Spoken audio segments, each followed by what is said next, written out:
Hello everyone, Kurt Holfer here, and welcome back to another episode from Holfer Labs. Today we're going to continue on with the crossings at mezza spada, and we're going to be looking at the leg strike and pulling back options that we see here within the section of the manuscript.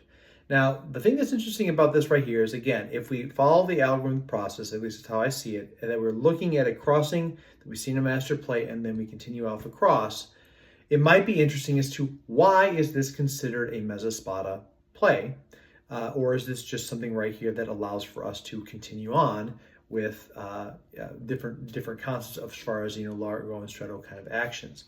We're going to take a look at all that today, and we're going to take a look also at how this also not only pulls into the concept of Fiore's devices in regards to other considerations of blows, but also how it may tie in to the Colpo del Villano sections that we talked about before, and another perspective as far as what it means to actually be on the ground with a person if you're being on the ground and cutting for someone's legs.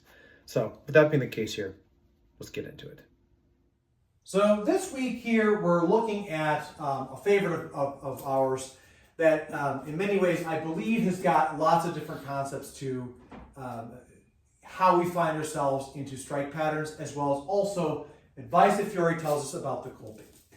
So this ties back to the mezzani, and why I say this because essentially the mezzani is a neck to knees strike, and this has to deal with this play where we're talking about striking down to the lower portions of the body. So what we're estimating is knee or lower on somebody. Okay, so in this case right here, this is where once again the understanding of footwork is very important to understand.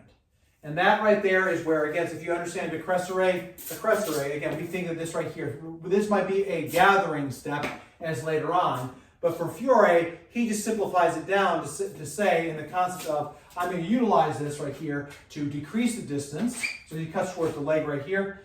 And I'm going to decrease, it passes through, and then strike him into the head, right? The other option right here is to, as he strikes at my leg, to strike back here and step into the high portion. Now, again, this is not saying that leg strikes and everything else are not necessary. We're saying that they are, in Fiore's terms, something that he absolutely wants to observe as don't strike below the knee because it puts you too exposed. So a lot of times when we're doing this, this is the image, we've done this right here, where I'm here, I'm placed right here. We're good little sword people, and we look at these ideal postures, and he strikes at the leg here, and I make this shape. This could be somebody doing like this. Coming low with this, as far as like that kind of concept. They're ducking low onto that. We don't know how this is going to look and work. So at the end of the day here, if I'm holding up the position, here's that duck low position, like you just did, that gives me really the ability to strike in. You can't take in context that this is going to be necessarily a one and done shot, okay? The only times that Fiore tells us to strike below the knee is if we're on the ground. Now, to me, I do not know if this is necessarily saying that you have fallen onto the ground or if your sword has been brought into the ground.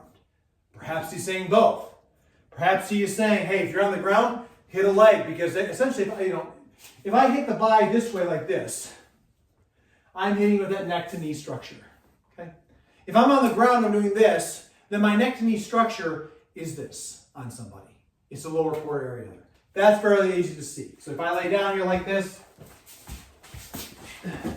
striking too high it's not necessarily easy for me to do. It puts too much of the weight away. So this becomes an option.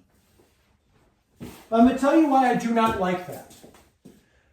Everything in Fiore's manuscript prescribes to a level of violence that if I found myself on the ground, someone has kicked me in the groin, someone has put me in a lock that has destroyed my ligaments, and therefore let the fall hurt me further, I have lost my footing.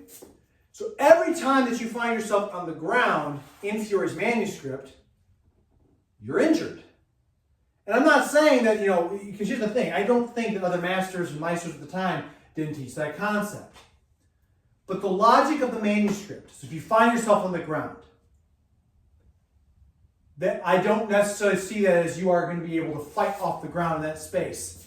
You've either fallen on the ground, maybe it's a slick area right here. Anyone who's done a lot of armor practice right here or fought in an area that is not a gym floor has slipped and fallen on mud or grass or whatever. And those are big concepts right there that play into the factor of your footwork. So if you fall down, you're on the ground, it might be at the ground here where you are protecting yourself. However, another option in which it may be is if you find yourself on the ground is what happens if the person breaks you onto the ground. Now this is the key right here because essentially to me this is interesting because I feel like this is in proximity to the Colpo del Villano because it utilizes a similar concept. If we're at mezza spada and he breaks me to the ground, I have found myself already on the ground. The sword's there. Just like with the Colpo del Villano, I turn. If he binds it straight down and crosses over to my hands with his other hand here, I am in a lot of trouble, and I have apprezzari here, but I'm also cross-bodied here. It's not a good day for me. So instead, if I turn the edge and then slide across, I unlock the blade and put myself in a way of being able to cover down, by the way, sword of one hand much, to be able to strike the areas where, again, I am above the knee or in the area that is lethal. So, is he saying you're falling on the ground? Absolutely. Is he saying that you find yourself on the ground where we've crossed in here, boom, I'm in like this? Right? And it comes into the leg? Absolutely. Is he potentially also giving context to what happens in the Colpo del Villano, where if you don't get the arms, you bind the blade instead? Switch sides. So if I strike against Mr. Connor, and I come here, and I come down with this, and he decides, as he comes over here, instead of coming up, he binds on the sword, which therefore turns into the body. I think so. And the reason why I say this right here is because, again, you have this proximity concept of fighting high to low, points to middle, sword to body, that are really kind of all this big encumbering concept right here that teaches all the turning mechanisms that Fiore is trying to work towards. So in these breaking concepts, it's not necessarily don't just cut for the leg or you have to be on the ground to strike the leg. It could be very easily, once again, I come in right here and he breaks me over, which ties in to get into the body. It also could be I've struck in, he's doing Colpo del Villano, and he's short, so he has to cover, he doesn't get my blade, he doesn't get my arm, so he gets my blade instead, which allows me to turn in to his body. Again, all situational considerations that allow all these plays to come together. And of course, if you're on the ground. So again, that kind of sums up the basic play of this, because essentially all we're doing right here to escape out of this is, if he strikes at the leg, is to either decress, acress, which is where we find ourselves once again, in the Colpo del Villano, Colpo del Villano concept. Switch sides one more time, please. So he passes forward to a low strike here. I'm back, and we're right back into the Colpo del Villano situation where I cross off this, and I come in to the body. I can pass back with this right here, strike to the face in this concept right here, which again allows us to get into other plays, which we'll see later on, because as he comes back to defend himself, now we find ourselves in plays where we turn ourselves different directions here, and I have a little help from the lift master here. But again, we can see how they all connect together. And that right there concludes what we have in regards to leg striking and other plays in which this ties to as far as previous ones and continue ones later on in the manuscript. So as you can see with the video, again, we don't necessarily just see that the strike to the leg is that you're on the ground. There's various ways in which that is possible. And again, as we start getting further into Fiore's manuscripts, there comes a point in time where if the blade, we find ourselves, if we're already right there. Again, what do I think is happening here is it's poetic justice. It's Fiore making a comment that if you're on the ground or if your blade is on the ground, then yes, that's the time to strike that. Because in many ways right there, that breaking down creates an avenue that goes right in. In many ways, it's the inverse of the Colpo del Villano, where I've gone this way to strike around where the blade comes down, or if they've broken me down, I now have a leg that goes right into the spot that strikes into the leg. And therefore is possible for me to cut tendons, but also if I strike into armor, then I found a spot where I can thrust or grapple in different kind of concepts. Very, very vicious practice right there, especially when it comes down to this. Again, like I said in the video, one of the big things out there is that I don't necessarily feel like this is if someone's being thrown to the ground, because again, the game that Fiore is prescribing to here it's the concept that you are every dirty, nasty trick.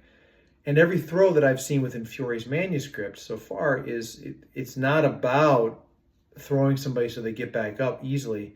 It's so that the process of falling and the fall itself causes continual structure damage to the person. So, that right there means that if you're on the ground after a throw, you're expected to probably have your arm broken, dislocated, something like that right there. And will you have the agency to strike anymore?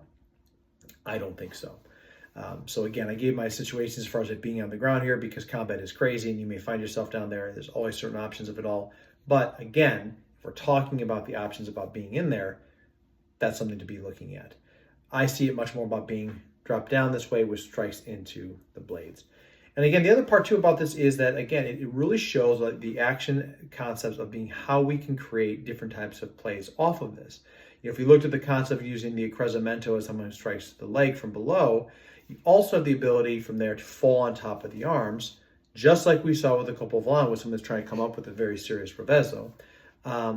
After they've missed the shot or is glanced off, you put yourself in a spot by coming down this way. I don't have to hit the person, but I can recreate the Colpo del Villano concept and bind over top of the arms as they miss that shot. So again, we're seeing that these right here become a connection point of intent of action and how we can replicate these things cross-patternly, because it's not just a single play, it's a concept. And because you have a concept of these things, it becomes very important. A part about this right here that I think is also important to note is that when we talk about why, this is a crossing at mezza spada. So this is the mezza spada, gioco, largo, and cruzada, right? To me, this tells me that the type of striking that we're looking at right here is someone taking a wide step at gioco largo at the mezza spada distance to strike in at somebody. Because if you think about this right here, at punta di spada, I still have to cross into strike, whether it be passing to thrust or a crossing to strike. Both ways I have to cross in, and that makes it a mezza spada striking area. If I'm at mezza spada, I can stab or thrust very easily right here, and that's just by looking at the sword itself.